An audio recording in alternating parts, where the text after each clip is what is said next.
And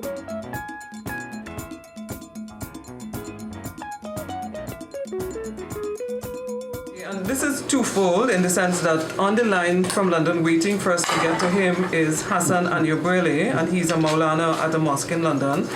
But he made national headlines again yesterday, Hasan, because previously when he made headlines, he was a member of the Jamaat al-Muslimin and part of the 1990 coup. And has since moved on to London, and where he's been living for several years. The story in yesterday's newspaper, Hasan has said, as for the rest of what was written, they are all lies, and I'm seeking legal advice to see if I can sue those newspapers here in the UK and Trinidad. Indeed, the story that was published in the Express newspaper yesterday was based on a report in the Daily Mail UK online. Prior to that, I must add, in 2013, and it was late December 2013, Mr. Bishop, that Mr. Anyabwile brought my attention as a journalist that he wished to place an alert in Trinidad. He was very concerned about something, and I need to add this to put context to the discussion, because when you speak with someone who is considered a radical Muslim, you are immediately judged or sidelined. You're opening wounds in Trinidad to Tobago in some instances. But this is what Anyabwile said to me in 2013, and I'm reading here from a message, it's on record. Quote, I mentioned to you some time ago regarding young Trinbago men who are traveling to Syria to join the conflict there. According to my information, it's close to 100 and no less than 40 men and one family who've traveled there. Now they are caught in a battle between the two groups who are fighting against the Assad regime. According to my sources, one young man has died and another wounded as a result of the infighting. This situation poses a clear and present danger to TNT's future. Syrian societies is made up of Sunnis, Shiites, and Christians. This composition is similar to our society, except we have Hindus also.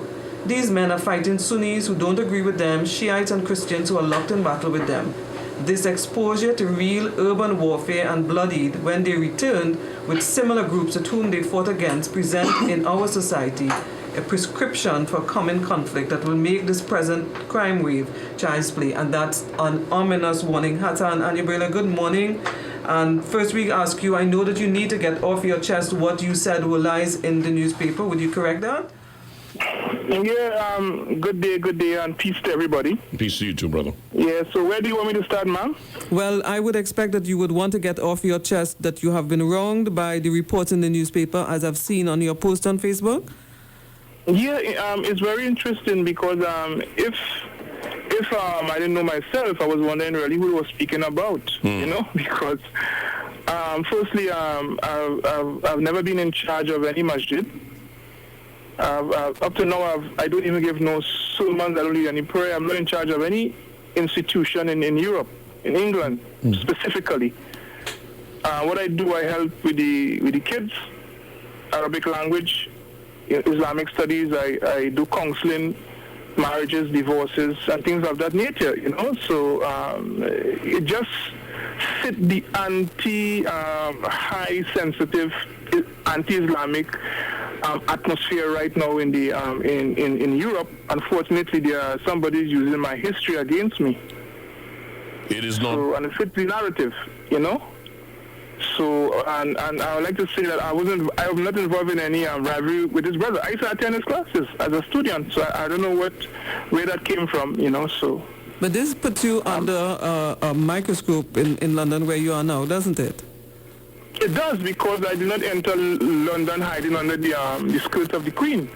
I mean, I came through the front door. Okay. You understand? So the security forces here, the intelligence committee, those are responsible for the security of the state. They know me. I met with them before I met even an immigration officer. You know, so you know, but somehow it fit the narrative.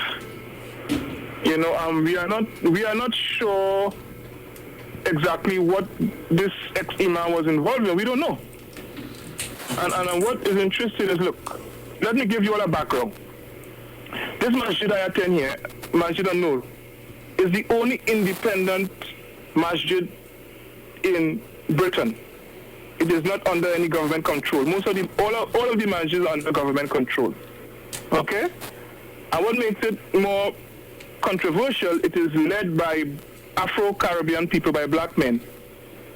And this has been a source of contention between us and the Bangladeshi community, the Arabs community. You know, who are these who can run, you know, who these people feel that they can run Islam and tell us what Islam is? You know, we have been Muslim for thousands of years. You know, who is these newcomers?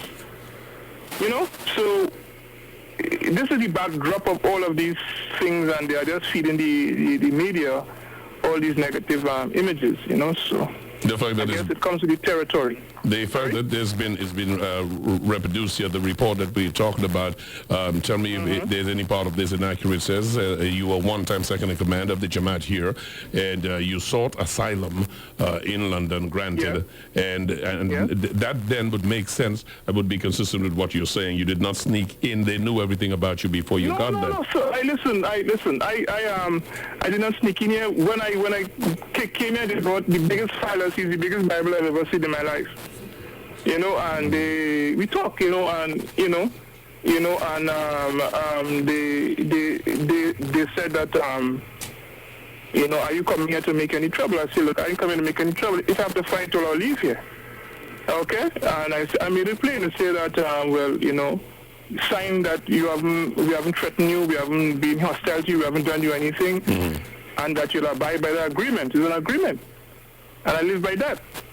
Okay. You understand what I'm saying? Yes, I understand what you're saying. We do. But let's... Yeah, so I live by that, and I don't even dare walk. I mean, on a wheelchair, I don't even dare wheelchair then. You understand? Yes. Yeah, that's what I'm saying. I understand what you're saying. I was surprised, you know. Okay, well, let's take... Although I shouldn't be. All right. Maybe I'm getting too fat, you know. I don't know. Okay, let's take it forward to you. As I mentioned in the introduction to the session, that you spoke since 2013 about the threat of ISIS, yeah? And we've only, the reports that have come back to us in Trinidad that have been reported in the media have been very limited cases of few, so we still are under the impression that there's just a few. But then comes the Prime Minister saying that there was a clear and present threat that exists from ISIS, and I'm sure recruiting, which is why they sponsored that U.S. CARICOM terrorism treaty, signed it. Yeah, following it, yes. As well as prompted, what we now know is a CARICOM U.S. security meeting in June, as urgent as June. But from what the information that you were giving us since 2013, and you're in a position in London where people, I am supposing, as Bishop and I were saying, would be in transit on their way to Syria perhaps. Yeah? What is it really like? What is it like, that flow of Trinidadians? Yeah, go on, finish, sorry. And that flow of Trinidadians to Syria first, we'll start with that. Well, I saw this coming, you know, because I was a young person also. And maybe if I was maybe younger, I might have been Syria also. Maybe, I don't know. Okay, but what I'm saying is that I had the experience to understand what is a false flag. You know, from my experience of dealing with people and dealing in life and death situations, I understand what is a false flag. Okay, and I saw it, and I spoke to you, and we were communicating, and somehow it fell off. Right now. It's the same thing here. People are actually running away. They are young girls, boys, running away from their parents, from all different backgrounds, Shia, Sufi, Sikh, all the different groups, because they feel that the world is going to end. This is the narrative, and that they have to participate in this particular jihad. Well, Hasan, that's one of the curiosities across the world, and I was going to ask you to comment on it. This whole issue of what is the attraction to ISIS? What is causing? What's causing young folks who are in? You know the attraction. If you the 95% of the people who have left Trinidad are people who were Muslims, and they got involved in sins into the world, gangsters, and you know, they did a lot of wrong things, and they feel that this is the redemption. This is a way they can redeem themselves. This is one, right? The second thing is that, you know, lions don't make rabbits, right? Some of the kids that I know are from parents who are strong, who have been in the black struggle, who have been in the social struggle, who have been in the Islamic struggle. So they see it as another chapter, you know, of resistance against, the domination of the world by colonization and all these different things. So it may not be true, but you are speaking in terms, if I get you correctly, folks who feel they are marginalized in their societies. Is that what you're saying? Not really marginalized, brother. If you listen to what I just said, just think about it. You're a young Muslim, you do all kind of stuff that you know that's wrong, right? Mm-hmm. You know that all of us are going to die one day, right? And a man say, yes, you raise a flag, jihad, over here, paradise. So people feel it's the fastest way to paradise.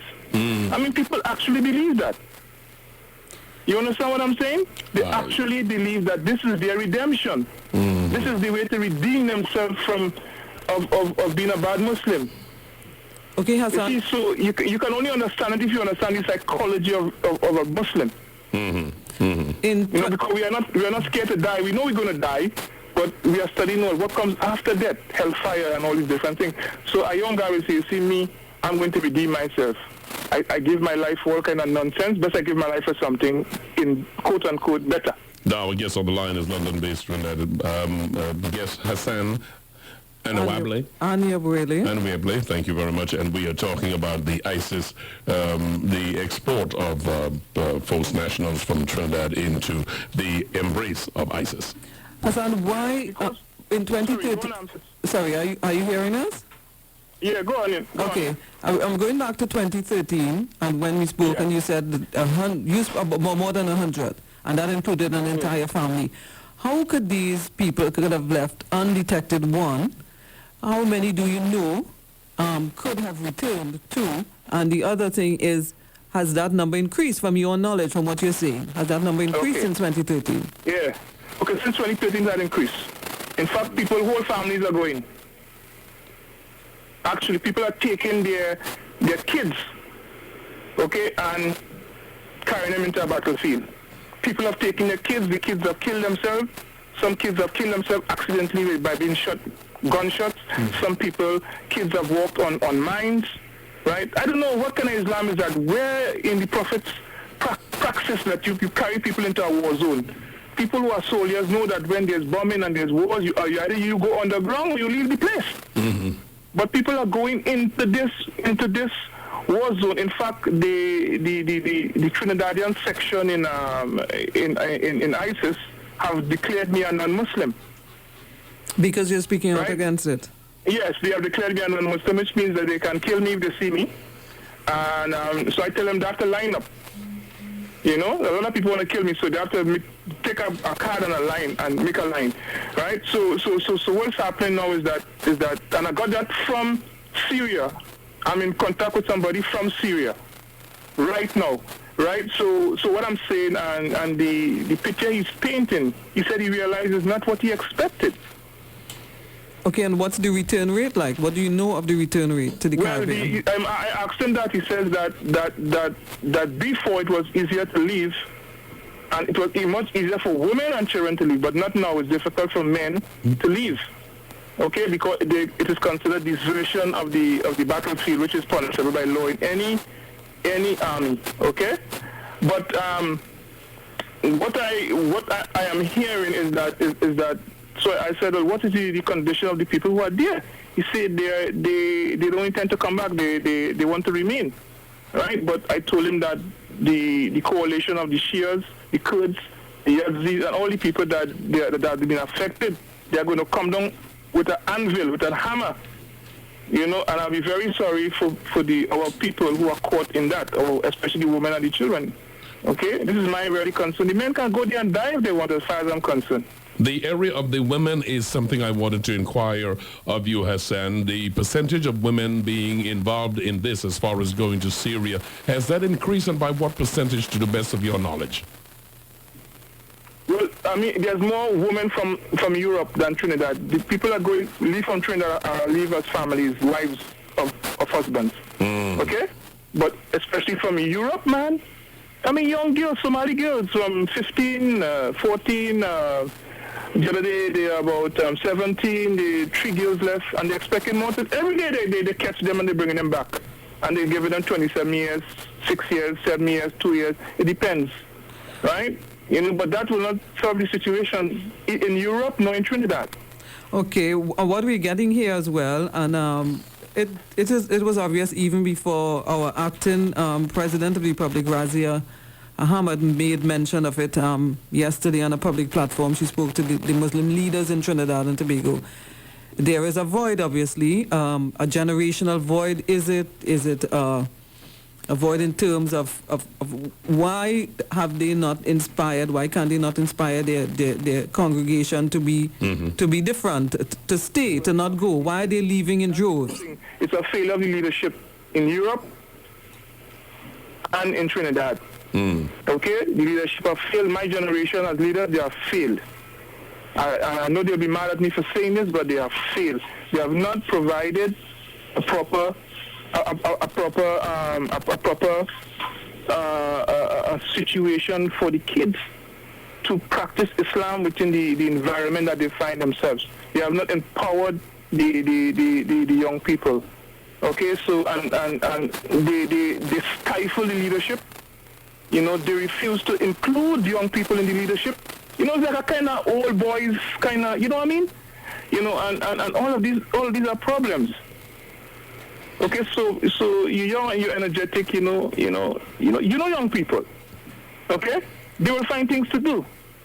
I am just good, bad, or indifferent. You know, you understand what I'm saying? I understand what you're saying, and I also understand the point you made when you say there's a failure of leadership, and a lot of these kids are brought into the fold, as it were, as young uns, because there is no other explanation I can find. A 13, 14-year-old is really not aligned to any cause. I mean, and if they are, then I am surprised at this. You're telling me that the fate passes to them, the fact of, because the others you mentioned were redemption, those who have done things who have not solved anything in their lives. But a 13 and 14-year-old, I mean, what is their attraction? Yeah, but Brad, you know, 13 and 14 years old in Trinidad, you know, as they put it in the normal parlance, they busting shot. In Trinidad, young people are shooting and doing all kind of stuff. Correct? Yeah. And so what we have now is the mere fact that I can talk to somebody in Syria, from Trinidad, from whatever, you know, the social media, and then we have the whole, it's attractive. It's very attractive as for a young man, you know, to test his will against the state and put his will in danger. Come on, I mean, I understand it. Trust me, I understand it. Perhaps I maybe make up different, but I understand it, so that's why I relate to it, and I can see the pitfalls, and I can see because I understand it. You know, I mean, come on, you have young guys in Trinidad killing people. All right, so it's a fact. They're killing people. So if a man say, "Look, you're going to kill for Allah," come on. It's going to be easy for them to make that transition. So you're going to just kill. Yeah. I was going to ask you, I know that you're in London and we should not be asking you to make an assessment of a situation in Trinidad, but the reality... Okay, the reality is too that, as we made mention earlier before, therefore, given the circumstances, the prison ought to be a breeding ground for radical Islam as well, is it? Our prisons. It is. All right, we have identified all of these. So how do we ease it up? How do we get them to simmer down? Let me tell you something. I made prison for 2 years, okay, during the coup. Never listen to a man in prison. When you're in prison, you have a total unrealistic understanding of reality. Okay? And for the Islamists, the guys who consider me a kafir, and the little Muslims there who feel they are scholars, I'll give them the Islamic principle. If a man is an imam and he enters prison, okay, you don't have to follow him again. You know why? Because he cannot make a proper realistic decision, because he's not facing the real world. He's in an illusionary state, in the sense of being frustrated with his matter, with his court, with prison life. You understand what I'm saying? So when an imam enters prison, his imamate falls away from him. This is Islam. Because Allah understands that it's not a real situation. So when a man is prisoner, he's talking about hellfire and about non-Muslim and doing all these kind of things. So some of the best practice some people practice is when they were in prison. When they come outside and they face reality, they don't even last one day properly as a Muslim. When in prison, you get 3 meals, you know, you can sit down and pray whole day, read Quran, and, you know, enter into fantasy. You were saying... You understand what I'm saying? Yes, understand what... People in prison, and I tell my wife, anything I tell you when I was in prison, don't take me on. I'm half mad right now. You understand? And that is a clear understanding. From what you were saying then, what is being taught to these young people in the mosque, those who are leaving to go to Syria, is antithetical to the ideals of the Muslim faith. Am I correct? No, well, listen, in Islam, all Muslims want to see the caliphate come back. All Muslims. There's no Muslim on this planet who doesn't want to see the caliphate. Okay, you want to see justice. You want to see a society with people don't charge people for interest on money. You know, where you can live right and you can help the poor and you can feed the hungry and all these things. But they are false flag, you see. I mean, and I might sound spooky to you if you're not religious, but the Prophet said, beware of the generation of young men. You see, he told us that there will come young men who will recite the Quran beautiful, but it wouldn't pass their collarbones, it wouldn't reach their heart. Now, when the Prophet conquered Mecca, he forgives people. You understand? So you killing prisoners. Where in Islam is said to kill prisoners? When you make reference to Sharia, explain to our listeners, what are these Sharia laws that we're hearing about? Give me the top three areas. Sharia, what has happened in the West is that Sharia has only come to mean punishments. You know, when people talk about Sharia, they're talking about cutting off the hands of the thief, stoning the adulterer, and things like that. But Sharia is more than that. Sharia is the road, Sharia is the map of how a Muslim engage in socially, politically, culturally, even sexually with his wife. Sharia includes everything. Okay, so what is happening is that they have bought into the narrative that Sharia is just punishment. Okay, so you enter a society that was living 50 years as a non-Muslim society. You enter Iraq 50 years, 80 years as a non-Muslim society. All of a sudden, you just start to kill people for drinking and doing all kind of stuff. That was not the Prophet methods of how you change people. Okay? You strip people to their shorts. You humiliate people. You cut off people's heads and expose it and all these things. Abu Bakr, somebody brought Abu Bakr, he's the first caliph of Islam. A guy was executed for doing some crime, and they brought the head to him. He said, "Are you following the Roman and the Persians?" They say, "Why?" He said, "Why you bring this head to me? It is enough for you to tell me that this person was executed." Okay. Right? You don't display the dead like that and kick dead people with football and making football. I hear Muslims are laughing. What? That's barbarism. What Islam is that? It's 12 minutes before the top of the hour. And our guest from live on the line from London is Hasan Anyabwile, a London-based Trinidadian Muslim who is, from what we've been hearing, Mr. Bishop, is definitely caught between a rock and a hard place. Because there you have the British government or the British security forces coming down on you because you're at an independent mosque.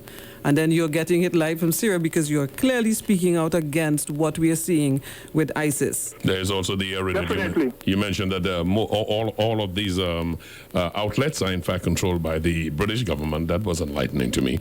You as mentioned to me earlier, you were really against the report that appeared in the local newspaper here. And reading that article, I want to give you the chance just to clarify it, because it is implied that there was something to do with your rivalry with the imam who was killed, Abdul Hadi. Address that for me, please. Yeah. Address that for me. There's no rivalry. See, this is what I'm saying. Somebody, maybe in security services or whatever, they read into my history and they're trying to put some stuff together. But from what appeared on the Telegraph this morning, right, it said that apparently 3 men asked him to give an estimate on a house. When he came with his son the first time, he told him they lost the key to come back the next time. When he went back the next time, they killed him. So I don't know what exactly that is about, but I have had no rivalry with this brother, nor was I replaced as a leader in the masjid. I have no position like that in this masjid. Consciously, I've stayed away from all that type of position. I deal with education within the masjid and stuff like that. I had no... In fact, I saw him last December. I asked him, so why are you not coming back to the mosque, you know? It does bring the question to the credibility, and that's why I wanted to have you respond to that and clarify it, because we're dealing with some very serious statements that you're making, including the number of people who are in fact going on to ISIS. This is not to say that you are the only one saying it. As a matter of fact, a group of experts recently sent a report to the United Nations saying that, hence the reason for the heightened situation here. President Obama articulated that in Jamaica it is an area of concern for all of the region. If you had to proffer to the Trinidad and Tobago government, offer them something that would assist in working against the forces that take the young into this area, what would that be? Well, but that's not true. And I'm seeking legal advice in Trinidad. The experts go have to send me to Hajj with that money. Okay, because that is a totally untrue story. I've never been replaced. Replace him as an imam. There's an imam for the masjid. In fact, there are 3 imams here. Okay, Hasan. I'm not one of them. Hasan, are you hearing us? I'm hearing you, ma'am. Okay, now, because I think Bishop asked you a question there and you didn't quite hear him. And he was asking, basically what the Prime Minister said, we coming back to the ISIS situation, Prime Minister said there was a clear and present threat. Now, we are looking... Yes, I want to answer that, yeah. We are looking at home, our clear and present threat. What is that clear and present threat to us at home? One, and as Mr. Bishop was asking, I don't think you heard him, he wants to know, what would you offer as a help to us, as a solution? What can we do? Okay. Number one, she should not be saying that is a clear and present danger, because under her watch, these people were living and they know it. Okay? They know it. There are some brothers who are languishing in prison right now in Venezuela, and nobody is signing up for them. They haven't done anything, and she knows it. She knew that people were going to Venezuela, and from Venezuela transiting to Syria. She knows it. The next guy, Gary, this who was the former Minister of National Security. Yes. I know this guy. He's a follower in a van and process. I know this guy. He's a fool. And people have been traveling to Syria under his watch. And they're still traveling every day, to Syria from Trinidad and Tobago. Okay, in fact, a white man said from France that the most black people in Syria are from Trinidad and Tobago, not America, not Europe. He said that, but is that he said that, but is that a fact? Contingent of black people can't speak Arabic, cannot speak Syrian Arabic. Those knows nothing about the country over there, killing and trying to correct people's lives. 17 years old, 18 years old. They can't even correct their own lives, make up their own beds, but they go into Syria to try to control our society. Okay, well, therefore, the repercussions for us... For my solution, I am not no informer for no state authorities. I refuse that job. I'm not an informer. I speak out against it. Okay? But my challenge is she has to sit with the leaders of the community and come up with a strategy. Okay? Yes. You have, and the leaders have to get off their butt and stop being scared of children. They are scared of their own children. Yes. They are scared of ISIS supporters shooting at them. They are scared. These scholars are scared in Trinidad. They're cowards. The leaders are cowards. They're not standing up and making a position. Hell or high water. This is the way we are going. And we're not standing for this and we're not standing for that. Well, as by not dealing with the situation, they're opening up themselves to a level of scrutiny that is not going to be pleasant once because they're scared. Yes. Trust me, people are scared. They're saying, don't talk, don't say anything, because they're scared of their own children. Yes. So they are scared of being considered a kafir. They consider me a kafir. This is the fatwa from Syria that Hasan is a kafir. He's a murtad. A kafir means somebody who's a disbeliever, and a murtad means somebody who has rejected Islam. This is the fatwa. I don't care.